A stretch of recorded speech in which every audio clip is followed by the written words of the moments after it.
Hello friends. आज हम UPPCL office assistant grade third जिसका कि पेपर 17 अक्टूबर 2018 को हुआ था उसके रीजनिंग के पार्ट को करेंगे।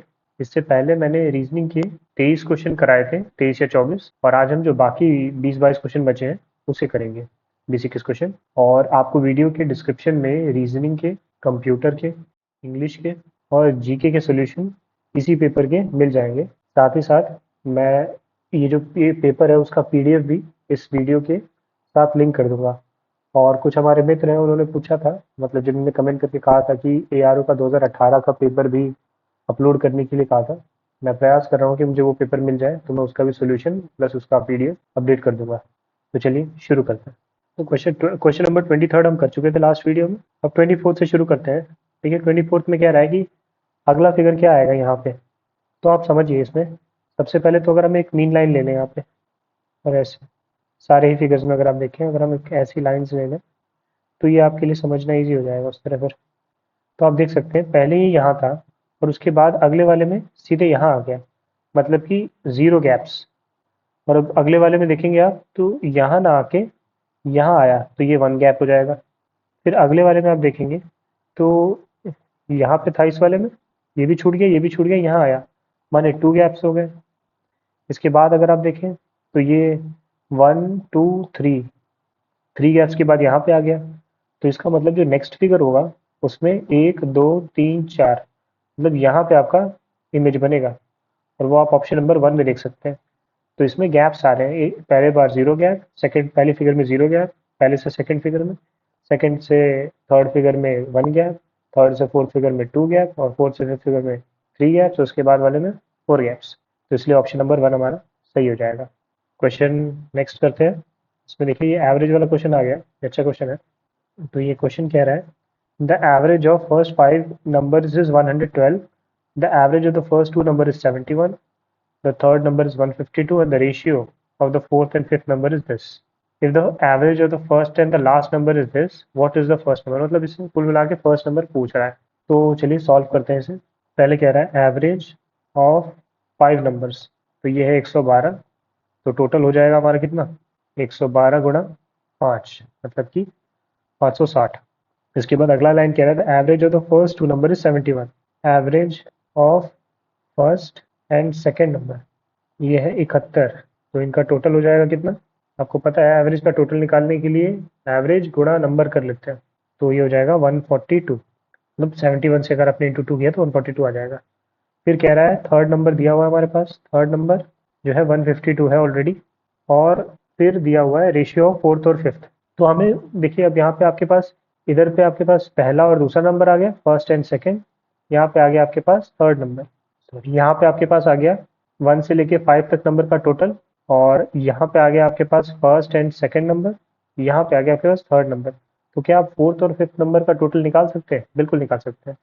तो total of fourth and fifth number, इसको निकालने के लिए आप क्या करेंगे, 560 टोटल में से घटा देंगे कितना, ये आपका 142 प्लस 152, मतलब पांच नंबर में से पहला, दूसरा और तीसरे नंबर का सम घटा देंगे तो आपको लास्ट के दो नंबर मिल जाएंगे। तो घटाने के बाद कितना आएगा, 560 माइनस 294, जिससे कि आंसर आ जाएगा 266। अब देखिए रेशियो भी दिया हुआ है, ratio of fourth and fifth number ये दिया हुआ है 8:11 का। तो इन दोनों का सम हो जाएगा टोटल 19। अब फोर्थ नंबर निकालना है अगर आपको, तो क्या करेंगे, फोर्थ नंबर निकालने के लिए आप करेंगे 8/19 और गुणा में ये जो टोटल सम आ गया इनका वो 266। तो ये आ जाएगा आपका आंसर कितना, 112। 19 से कट जाएगा 14 बार में, अब 14 गुणा 8 112। ऐसे ही फिफ्थ नंबर भी निकल जाएगा। फिफ्थ नंबर निकालने के लिए देखिए इसका रेशियो 11 है, तो 11/19 इंटू 266, फिर से 14 बार में कटा, ये आ जाएगा 154। अब देखिए यहाँ पे एक लाइन और कही गई है, the average of the first and the last number is 116। तो average of first and last, तो ये है 116, तो इसका टोटल हो जाएगा 116 इंटू टू माने 232, और हमें निकालना है फर्स्ट नंबर। अब देखिए हमारे पास फिफ्थ नंबर है, यहाँ पे हमें फिफ्थ नंबर का टोटल वैल्यू मिल गया है, और यहाँ पे हमें फर्स्ट और लास्ट नंबर का टोटल पता हुआ है। तो फर्स्ट नंबर निकालने के लिए क्या करेंगे, first number is equals to total of first and fifth minus fifth number. ये फर्स्ट और फिफ्थ का टोटल से अगर फिफ्थ नंबर घटा देंगे तो आपका आंसर आ जाएगा। कैसे आएगा देखिए, ये आ जाएगा 232 और इससे आप घटा देंगे 154, जो कि आपका आंसर देगा 78, जो आपका आंसर है भी, देख सकते हैं। तो ये था आपका टोटल सोल्यूशन। थोड़ा सा ये क्वेश्चन बड़ा था क्योंकि ये मैथमेटिक्स वाला सेक्शन है रीजनिंग का। उम्मीद करता हूँ समझ आया होगा। एक बार और आप रिवाइंड करके देखिएगा तो क्लियर हो जाएगा। बस क्वेश्चन बड़ा है लेकिन सोल्यूशन इसका ईजी है। मतलब नेक्स्ट क्वेश्चन की तरफ चलते हैं। ये कह रहा है आखिर में इसमें सबसे पहले लास्ट वाली चीज देखिए, then what will be use to flow a field. तो जो फील्ड को फ्लो करने के लिए हमें चाहिए होता है उसके विपरीत में क्या होगा, बस उस चीज की बात की जा रही है। तो देखिए वो फ्लो करने के लिए हमें ट्रैक्टर चाहिए और ट्रैक्टर को यहाँ पे कहा गया है बाइसिकल, तो इसीलिए बाइसिकल आपका आंसर हो जाएगा। 27th क्वेश्चन ये कह रहा है कि एक क्यूब है, एक बड़ा सा क्यूब है इनके पास, और इसको इन्होंने 4 भागों में काट दिया है, मतलब ऐसे 1 2 और 3 भाग ऐसे काट दिया है। तो ये टोटल 2-2 सेंटीमीटर के बहुत सारे क्यूब बन गए। पहले ये 8 सेंटीमीटर था, यहाँ 1 2 3 और 4 4 अलग अलग पार्टीशन बन गए 2-2 सेंटीमीटर के। और ये अब कह रहे हैं कि इसे इसको जो है पेंट किया गया था ग्रीन में, रेड में और येलो में, ऑपोजिट फेसेस में। जब इसे दो काट दिया गया तो ये पूछ रहा है how many small cubes will have only 2 faces painted, red and yellow. मतलब ये कह रहा है रेड और येलो कलर के पेंट में कितने टोटल क्यूब्स होंगे। तो इसके लिए आइए मैं आपको एक क्यूब दिखाता हूँ, उससे आपको ज़्यादा क्लैरिटी मिलेगी। ये हो गया हमारा क्यूब। मान लेते हैं ये ऊपर वाला साइड जो है ये रेड से पेंटेड है और ये फ्रंट वाला जो साइड है ये येलो से पेंटेड है। तो अगर आप देखें तो ये वाला साइड और ये वो 2 क्यूब हो जाएंगे जो कि रेड में पेंट होंगे। इसी तरह नीचे यहाँ पे 2 हो जाएंगे जो कि रेड में होंगे। ठीक है जी, 2 2 4 ये हो गए। और फिर ये पीछे यहाँ पे और यहाँ पे जो है वो भी रेड में होंगे और इधर पीछे कहीं पे 2 और होंगे। मतलब टोटल 1 2 3 4 5 6 और 7 8, मतलब ये 8 ऐसे क्यूब्स होंगे जो कि दोनों तरफ पेंटेड होंगे, इधर भी और पीछे भी। तो इससे हमें आंसर मिलेगा 8, क्योंकि ये ऐसे 2 2 क्यूब ही होंगे, क्योंकि यहाँ सिर्फ 2 कलर की बात की गई है। तो मान लेते हैं उसने कहा होता कि सिर्फ 2 साइड में पेंटेड है, कोई भी कलर चलेगा, तब आप ये भी लेते हैं, ये भी लेते हैं, ये भी लेते हैं, ये भी लेते हैं, ये भी लेते हैं, ये भी लेते हैं, ये भी लेते हैं और ये भी लेते हैं। तो यहाँ पे 1 2 3 4 5 6 7 8 तो यहाँ आ गए। इसी तरह 8 वहाँ मिल जाता है, 16। फिर यहाँ 17 18 19 20 21 22 23 24, 17 18 19 20 और 21 22 और नीचे की तरफ 23 और 24। तब उस केस में 24 हो जाते हैं आपके आंसर। लेकिन क्योंकि स्पेसिफाई कर दिया था कि 2 ही साइड पूछी है, 2 कलर्ड से फेसेस, और वो भी स्पेसिफाई किया है रेड और येलो, इसलिए हमारा आंसर 8 था उसमें। उम्मीद करता हूँ समझ में आया होगा आपको। इसमें थोड़ा सा 3D सोचना पड़ता है। नेक्स्ट क्वेश्चन सीरीज वाला हो गया। सी से आप एच पे आ गए, D E F G H मतलब कि +5, एच से आ गए आप के पे, आई जे के माने +3, ए के बाद L M N O P फिर 5 आ गए, पी के बाद क्यू आर एस फिर 3, मतलब 3 3 5 3 5 चल रहा है। इस तरह ए से डी 3, डी से आई 5, आई से एल 3, एल से अब आ जाएगा अगला क्यू। एल आई एस था फिर आ गया क्यू, क्योंकि एल के बाद M N O P Q, शायद 5 पे वही आता है। और इसके बाद अगर हम आ जाएं लास्ट वाले पे तो बी से एफ, बी 2 होता है, F6 होता है, तो B C D E F 4 बढ़ गया, एफ से जे एफ जी एच आई जे 4 बढ़ गया, जे से एन के एल एम एन 4 बढ़ गया, और इसके बाद जो अगला आएगा उसमें भी 4 बढ़ जाएगा, एन के बाद ओ पी क्यू आर। तो ये आपका आंसर हो गया ऑप्शन नंबर 4। 29 क्वेश्चन कह रहा है कैट्स पेट्स और एनिमल में। तो सबसे पहले तो एनिमल हो जाएंगे, ये हो जाएगा एनिमल। अब देखिए कैट जो है वो पेट हो भी सकती है नहीं भी हो सकती है, ये पेट हो गया। तो ये हो गया कैट और ये हो गया पेट, क्योंकि कुछ कैट्स पेट होती हैं, मतलब आप उन्हें पाल सकते हैं, और कुछ नहीं पाली जाती हैं। तो इसलिए इस तरह का कुछ फिगर बनना चाहिए जो कि ऑप्शन नंबर 2 में। नेक्स्ट ये कह रहा है if hammer is called brush, brush is called needle. तो ये कह रहा है which to have worker and tool relationship. तो देखते हैं यहाँ पे इसको क्या लिखा गया है। कारपेंटर को लिखा गया है। देखिए यहाँ पे पेंटर इज कॉल्ड कारपेंटर, मतलब ये एक्चुअल में पेंटर, ये कारपेंटर नहीं, ये पेंटर है। और नीडल को देखते हैं क्या लिखा है, needle is called, sorry brush is called needle, तो यहाँ पे ब्रश हो गया। तो देखिए यहाँ पे पेंटर और ब्रश का रिलेशन बन गया सीधे सीधे। कंफ्यूज करने के लिए आपको ऑप्शन 1 भी दिया गया था, लेकिन एक्चुअल में वो ये है, ये जो मेंशन्ड है वहाँ पे, इसीलिए पेंटर और ब्रश का रिलेशन इसी से बन रहा है। नेक्स्ट क्वेश्चन सिंपल है ये भी। देखिए इंटू 2 - 1 करेंगे तो 9 आ जाएगा, फिर इसमें भी इंटू 2 - 1 करेंगे तो 17 आ जाएगा। इस तरह 65 इंटू 2 होता है 130 और -1 करेंगे तो 129 आ जाएगा, ऑप्शन नंबर 3। अगला है ऑड वन आउट फाइंड करना है। देखिए ये ज़ीरो आया है, ये ज़ीरो कैसे आया, 1 का क्यूब माइनस 1 करेंगे तो ज़ीरो आ जाएगा। इसी तरह 2 का क्यूब प्लस 2 आप करेंगे तो आ जाएगा 10। फिर 3 का क्यूब माइनस 3 करेंगे तो आ जाएगा 24। 4 का क्यूब प्लस 4 करेंगे तो आ जाएगा 68। तो देख सकते हैं यहाँ 66 दिया हुआ है। 5 का क्यूब माइनस 5 करेंगे तो आ जाएगा 120। और 6 का क्यूब प्लस 6 कर देंगे तो आ जाएगा 222। तो ये था आपका, यहाँ पे 66 की जगह 68 होना चाहिए था। 33rd क्वेश्चन, ये भी अच्छा क्वेश्चन है। देखिए सीरीज बन रही है, कैसे बन रही है, 5 है तो ठीक है। अब 5 के बाद 9 बन रही है, 5 प्लस अगर आप 2 का स्क्वायर कर लें तो ये हो जाएगी कितनी, 5 प्लस 4 इक्वल्स 9। और 9 के साथ अगर आप 4 का स्क्वायर कर लें तो ये हो जाएगा 25। और 25 के साथ आप 6 का स्क्वायर कर लें, मतलब यहाँ पे 0 का स्क्वायर हो रहा होगा तभी 5 आ रहा है। 25 के साथ 6 का स्क्वायर करेंगे तो ये आ जाएगा आपका 61। और 61 के साथ फिर अगर आप स्क्वायर करेंगे 8 का तो ये आ जाएगा 125। और 125 के साथ आप 10 का स्क्वायर करेंगे तो ये आ जाएगा 225। तो ये ऑप्शन आएगा 125। क्वेश्चन नंबर 34, इसके लिए थोड़ा सा मुझे जूम आउट करना पड़ेगा ताकि आप समझ सकें। ऑड वन आपको फाइंड करना है इसमें, तो ध्यान दीजिएगा। अगर आप देखें तो हर बार ये जो इस इस फिगर को अगर आप घुमाएंगे, जैसे कि इसको यहाँ घुमाने, अगर मान लीजिए आप इस फिगर को इस तरफ को घुमाते हैं तो ऐसा फिगर आएगा। अगर आप इसी चीज़ को फिर अगर आप इसको और इधर को घुमाएंगे तो ऐसा फिगर आ जाएगा। लेकिन जगह जब आप इसे इस तरह से इस फॉर्म में घुमाएंगे तो देखेंगे ये जो लाइंस जो इधर आई है वो एक्चुअल में यहाँ ना आके वो यहाँ आनी चाहिए थी। इसने लाइंस को घुमा दिया इस फिगर को घुमाने के बाद।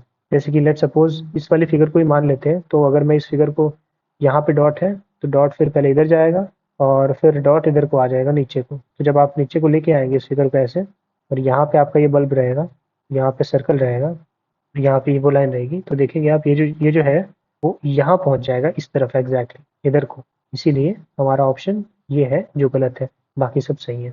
क्वेश्चन नंबर 35 पे चलते हैं। तो देखिए इसमें भी कह रहा है कि तीन एक जैसे हैं और एक अलग है, वो कैसे हैं। देखिए 5 और 7 प्राइम नंबर, 23 और 29 प्राइम नंबर, 11 13 प्राइम नंबर, 31 और 39 में 39 प्राइम नंबर नहीं है, 39 3 से डिवाइड हो जाता है, तो इसीलिए ये होगा हमारा आंसर। नेक्स्ट, ये कह रहा है एक मीनिंगफुल ऑर्डर बनाने के लिए। देखिए सबसे पहले वीडियो बनाने से पहले स्क्रिप्ट लिखते हैं, यूट्यूबर सारे वही करते हैं। उसके बाद आप कास्ट करते हैं, मतलब आपकी वीडियो में कौन एक्चुअल में प्रेजेंट करेगा उस वीडियो को। उसके बाद एक वीडियो शूट होता है। वीडियो शूट हो जाने के बाद उसको एडिट किया जाता है। एडिट करने के बाद उसको फिर रिलीज कर देते हैं। रिलीज माने पब्लिक को दिखाने के लिए भेज देते हैं। उसके बाद उसे डिस्ट्रीब्यूट किया जाता है, अलग अलग लोगों पर बांट दिया जाता है और फिर उसे स्क्रीन में टेलीकास्ट कर दिया जाता है, जो कि ऑप्शन नंबर 1 है। अब क्वेश्चन नंबर 37, ये अच्छा क्वेश्चन है। तो इसमें एक रिलेशन दिया हुआ है, ये सारे ये आप पढ़ लीजिएगा, मैं सीधे सीधे चलता हूँ क्वेश्चन के साथ। तो देखिए सबसे पहले लिखा है इसमें $M, इसका मतलब होता है M is neither small nor greater than T। का मतलब होता है M is neither small nor greater than T, मतलब M जो है उसे हम T के बराबर इक्वेट कर सकते हैं। पहला ये वाला बता रहा है। अगला है P और ये और Z, इसका मतलब है P is neither greater nor equal to Z, मतलब P जो है वो Z से कम है। P अगर बड़ा भी नहीं है और इक्वल भी नहीं है तो इसका मतलब P छोटा होगा।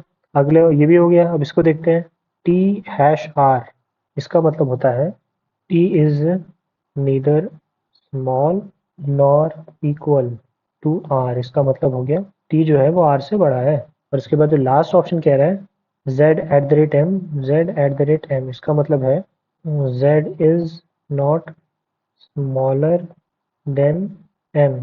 तो या तो Z जो है बड़ा होगा या इसके बराबर होगा। ये हमारे पास 1 2 3 और ये 4 इक्वेशंस मिल गए।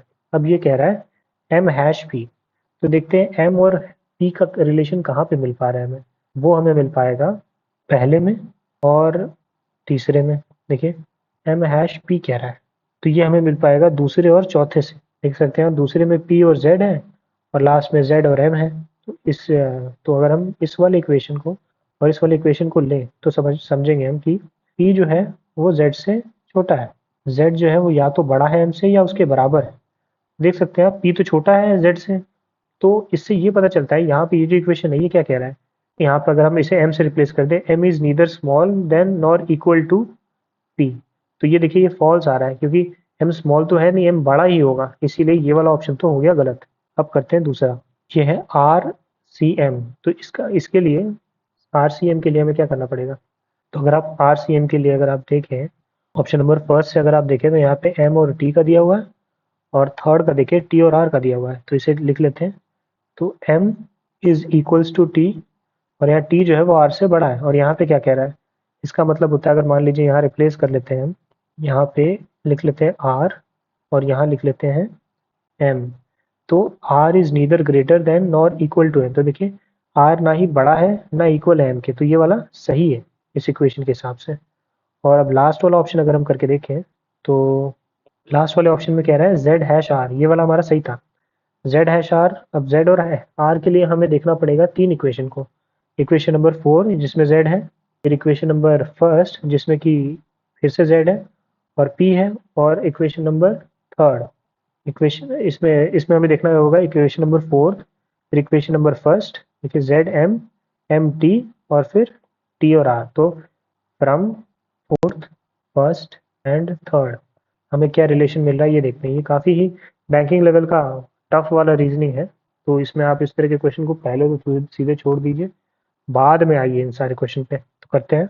तो देखिए इक्वेशन हमारा बनेगा, फर्स्ट वाले से बन जाएगा Z ग्रेटर देन और इक्वल टू M, और उसके बाद M जो है फर्स्ट वाले इक्वेशन से T के बराबर है, और थर्ड वाले इक्वेशन के हिसाब से T जो है वो बड़ा है, R छोटा है।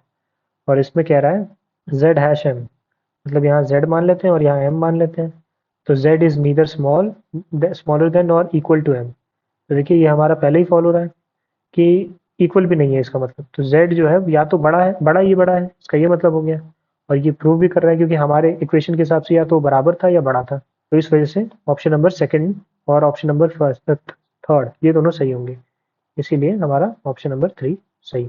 नेक्स्ट, अब ये क्वेश्चन कह रहा है कि यहाँ पे देखिए सर्कल से आर्टिस्ट को बताया गया है, स्क्वायर से प्लेयर्स को, स्टूडेंट्स को ट्राइंगल से किया गया है।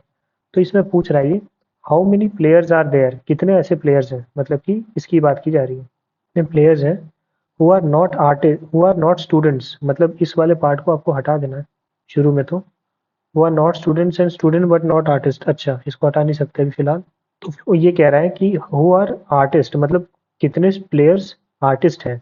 तो प्लेयर्स और आर्टिस्ट का ये एक रिलेशन दिख गया, और कितने प्लेयर्स स्टूडेंट्स हैं तो वो वाला ये वाला रिलेशन दिख गया। तो ये दो हो गए, मतलब दो बार नॉट का इस्तेमाल कर लिया, तो इन दोनों का जो सम होगा वही आपका आंसर होगा, जो है 27। कितने प्लेयर्स आर्टिस्ट हैं और स्टूडेंट्स नहीं, और कितने प्लेयर स्टूडेंट्स हैं और आर्टिस्ट नहीं। तो ऐसे दो ही रिलेशन बने, 15 और 12, और इससे आंसर आ गया 27। नेक्स्ट क्वेश्चन कह रहा है फिर से एक अलग होगा बाकी सेम होंगे। तो देखिए बाहर वाले फिगर में 4 साइड है, अंदर में 3 साइड है। यहाँ पे 5 साइड है, यहाँ 4 साइड है। यहाँ पे 6 साइड है, यहाँ पे 5 साइड है। लेकिन यहाँ पे 3 है और यहाँ अंदर 4 है, उल्टा हो गया, तो ये गलत हो जाएगा, इसीलिए ऑप्शन नंबर फोर्थ। तो क्वेश्चन नंबर 40 कह रहा है wish is related to desire in the same way. जैसे विश और डिजायर एक जैसे हैं, सिनोनिम्स है, उसी तरह विस्पर मतलब होता है स्पीक, धीरे धीरे बोलना। अब आ गए हम क्वेश्चन नंबर 41 पे। ये भी एक अच्छा क्वेश्चन है। सबसे पहले क्वेश्चन पेपर पढ़ लेते हैं। कह रहा है if 8 students from section A of a class are sent to section B. मान लेते हैं टोटल सेक्शन ए में ए बच्चे थे और सेक्शन बी में बी बच्चे थे। तो ए में से 8 को घटा दिया गया, तो वो बी में जाके चले गए, बी में 8 आ गए इसका मतलब। तो अगर हम इसे सॉल्व कर ले तो A minus B is equals to हो जाएगा 16। ये हो जाएगा हमारा पहला इक्वेशन। इसके बाद कह रहा है the number of students in each section become equal. ये तो हो गया। If 22 students are sent from section B to A, the number of student in A becomes double that of B। तो ये कह रहा है कि अगर B में से हम 22 बच्चों को सेक्शन A में भेज दें, B से हटा के A सेक्शन में डाल दें, तो जो B है तो सेक्शन A में 2 गुना बच्चे हो जाएंगे। ठीक है, अब इसको सॉल्व कर लेते हैं। तो ये हो जाएगा 2B minus 44 is equals to A plus 22। और आप इसे फर्दर सॉल्व करेंगे तो ये आ जाएगा A minus 2B is equals to ये माइनस 66 में कन्वर्ट हो जाएगा। ये हो गया हमारा इक्वेशन नंबर सेकंड। अब आप फर्स्ट और सेकंड को इक्वेट करेंगे तो ये आ जाएगा, या सॉल्व करेंगे तो आ जाएगा ए माइनस बी इक्वल्स 16, और दूसरा हो जाएगा ए माइनस 2b इक्वल्स माइनस 66। इन्हें हम घटाते हैं, इधर जोड़ देते हैं, इधर भी जोड़ देते हैं, ये कट जाएगा। यहाँ पे b आ जाएगी, b की वैल्यू 82 और ये वैल्यू हम फर्स्ट में पुट कर देते हैं, putting value of b in first. तो ये हो जाएगा a minus 82 is equals to 16, तो a इज इक्वल्स टू कितना हो जाएगा 16 प्लस 82 मतलब कि 98। और टोटल बच्चे के बारे में पूछा, how many students are there in both the section, तो टोटल हो जाएगा a प्लस बी मतलब कि 98 प्लस 82 मतलब कि 180, जो कि आपका आंसर भी है, ऑप्शन नंबर सेकंड। नेक्स्ट, अब ये कह रहा है एक फिगर है, मतलब ये एक क्यूब है, इसे ऐसा खोल दिया गया है, तो जब इसे बंद करेंगे तो इनमें से कौन कौन से फिगर वैलिड होंगे। तो देखिए क्यूब में आपको पता है अगर यहाँ पे ये और ये कॉमन होता है, ये और ये मतलब ऑपोजिट फेसेस होते हैं, और ये भी ऑपोजिट फेसेस होंगे। तो देखिए यहाँ पे तीनों वाइट फेसेस हैं, लेकिन क्या पॉसिबल है ये, क्योंकि दो वाइट फेसेस अवेलेबल है, एक वाइट फेस नहीं है, तो ये चीज़ नहीं हो पाएगा, क्योंकि यहाँ पे एक ऐसा कुछ सर्कल सा या एक ऐसा ऐसा डब्बा सा कुछ आना चाहिए, वो आएगा, हमेशा आएगा, नहीं आ रहा है तो गलत है। लेकिन एक चीज़ और, अब देखिए यहाँ पे दोनों आ गए, मतलब ये ऑपोजिट फेसेस कभी दिखाई नहीं देते थे 2D फिगर में, तो ये भी गलत हो गया। अब यहाँ आप देखें तो दो वाइट प्लेसेस है और एक सर्कल है, तो ये वैलिड है, ये सही है, ये हो सकता है। यहाँ भी ऐसा ही है, दो वाइट है और एक ये है, तो ये भी वैलिड है। तो इसीलिए ऑप्शन नंबर 2 और 3 सही होगा, सॉरी 3 और 4, C and D, option number C और डी करेक्ट। क्वेश्चन नंबर 43 कह रहा है, इसमें दो स्टेटमेंट दी हुई है और ये कह रहा है कि क्या आपका आंसर पहले ही स्टेटमेंट से आ जाएगा या दोनों स्टेटमेंट से आएगा। पहले पढ़ लेते हैं है क्या। यहाँ पे दिया हुआ है 4 boys A B C D and 4 girls E F G H are sitting around a round table facing the centre such that no two girls are neighbours who is facing E. ये हमसे पूछा गया है कि ई को कौन face कर रहा है। तो सबसे पहले एक सर्कल सा बना लेते हैं, और छोटे वाले जो लाइन है उससे हम गर्ल्स बना लेते हैं, बड़ी वाले लाइन से बॉयज। तो ये हमारा पहला बॉय हो गया, दूसरा बॉय, तीसरा बॉय और चौथा बॉय। इस तरह गर्ल, एक गर्ल, दो गर्ल, तीन गर्ल और चार गर्ल, क्योंकि यहाँ पे कहाँ हुआ है, क्या रखा है देखिए, no two girls are neighbours, मतलब एक कोई भी दो लड़कियां एक साथ नहीं बैठी। अब पहला क्वेश्चन पढ़ते हैं, सी इज ऑपोजिट टू डी, मान लेते हैं ये है सी, तो इसके ऑपोजिट हो जाएगा D. And H is between A and C, मान लेते हैं यहाँ पे ए है, ए और सी के बीच में एच है, और यहाँ दिया हुआ है H is between A and C and is facing E, तो एच जो है ई को फेस कर रहा है। तो देखिए यहाँ से हमारे पास लड़के अब सारे ही आ गए, ए आ गया, सी आ गया, डी आ गया, बच कौन सा गया, एक बी बच गया, वो यहाँ भी आ जाएगा। अब दो लड़कियां आ गई, ये पूछ रहा है who is facing F, F की ऑपोजिट में कौन है। तो मान लेते हैं एफ यहाँ है, तो एफ के ऑपोजिट में क्या आ जाएगा, जी आ जाएगा। और मान लेते हैं एफ यहाँ है, तो यहाँ पे जी आ जाएगा। तो इससे हमें पहले ही इक्वेशन से हमें पता चल गया कि एफ के ऑपोजिट में जी बैठेगा, दूसरे को पढ़ने की जरूरत भी नहीं पड़ी। तो इसीलिए हमारा statement 1 alone is sufficient answer होगा। अब क्वेश्चन नंबर 44 देखिए, मच मैनी से रिलेटेड है, इसीलिए मेजर काउंट से रिलेटेड है। मच का मतलब भी इससे वो क्वांटिटी को बताता है, इसी तरह मेजर भी किसी तरह से किस चीज़ को नापने के बारे में बताता है। और हमारे वीडियो का लास्ट प्रश्न जो है, स्कल्पटर जो है वो स्टोन पे काम करता है, इसी तरह कारपेंटर जो है वो वुड पे काम करता है, ऑप्शन नंबर फर्स्ट। उम्मीद करता हूँ ये वीडियो आपके लिए हेल्पफुल रहा होगा। बाकी इस पेपर के रीजनिंग, जीके, कंप्यूटर और इंग्लिश के वीडियोस में वीडियोस में बना चुका हूँ, उसके लिंक आपको डिस्क्रिप्शन में मिल जाएंगे। साथ ही ये जो पेपर है इसका पीडीएफ भी मैं अपडेट कर दूंगा, वो भी आपको डिस्क्रिप्शन में मिल जाएगा। वीडियो अगर आपको पसंद आया तो लाइक करें, किसी क्वेश्चन में अगर डाउट रह गया हो या कोई समस्या सी आ रही हो तो आप उसके लिए कमेंट कर सकते हैं। और इस तरह के कंटेंट के साथ बने रहने के लिए आप हमारे इस चैनल को सब्सक्राइब कर सकते हैं। वीडियो के साथ अंत तक बने रहने के लिए बहुत बहुत धन्यवाद।